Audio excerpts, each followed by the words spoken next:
गुर्जर आंदोलन के प्रख्यात नेता स्वर्गीय किरोड़ी सिंह बैंसला की चौथी पुण्यतिथि के अवसर पर पुष्कर सरोवर स्थित गुर्जर घाट पर श्रद्धांजलि सभा एवं धार्मिक कार्यक्रम का आयोजन किया गया। इस अवसर पर उनके पुत्र विजय सिंह बैंसला ने विधिवत पूजा अर्चना कर तर्पण किया तथा हवन यज्ञ में आहुति देकर दिवंगत आत्मा की शांति के लिए प्रार्थना की। करीब 1 घंटे तक चले इस धार्मिक आयोजन में गुर्जर समाज के बड़ी संख्या में लोगों ने भाग लिया।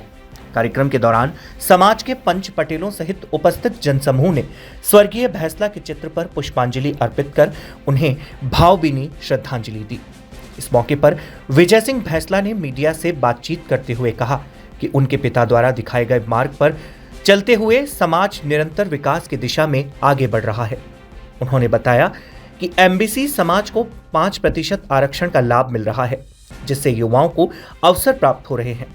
विजय बैंसला ने समाज के युवाओं का आह्वान करते हुए कहा कि आज के प्रतिस्पर्धी दौर में केवल सरकारी नौकरियों पर निर्भर रहने के बजाय अन्य क्षेत्रों में भी अपने स्पष्ट लक्ष्य और योजनाओं के साथ आगे बढ़ना बेहद जरूरी है।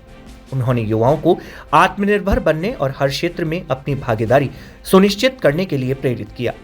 कार्यक्रम का समापन श्रद्धांजलि अर्पण और समाज की एकता व उन्नति के संकल्प के साथ हुआ। आज कर्नल साहब की चौथी पुण्यतिथि थी। केवल गुर्जर समाज ही नहीं, समस्त समाजों के प्रेरणादायक और जिस तरह का कार्य उन्होंने अपनी ज़िंदगी में किया, अपना पूरा जीवन पिछड़ों को और जो असहाय हैं उनको आगे बढ़ाने के लिए कार्य किया, वो सबको ज्ञात है और सब उनका सम्मान करते हैं। आज 4 साल हो गए कर्नल साहब को गए हुए। उनकी कमी रहती है, लेकिन उनकी जो विचार हैं, अच्छी शिक्षा, अच्छा स्वास्थ्य, पढ़ी लिखी माँ और कर्ज मुक्त समाज, ये हमारे जहन में, हमारी धमनियों में रक्त बन कर के रक्तचाप करता है। आज के दिन हमें गम भी है उनके जाने का, लेकिन उन्होंने जो हमें शिक्षा दी है उससे हम ओतप्रोत भी हैं। गुर्जर समाज को 5%, गुर्जर की एमबीसी समाज को 5% आरक्षण मिला हुआ है, लागू है। बच्चे पढ़ रहे हैं, एग्ज़ाम दे रहे हैं और आगे बढ़ रहे हैं।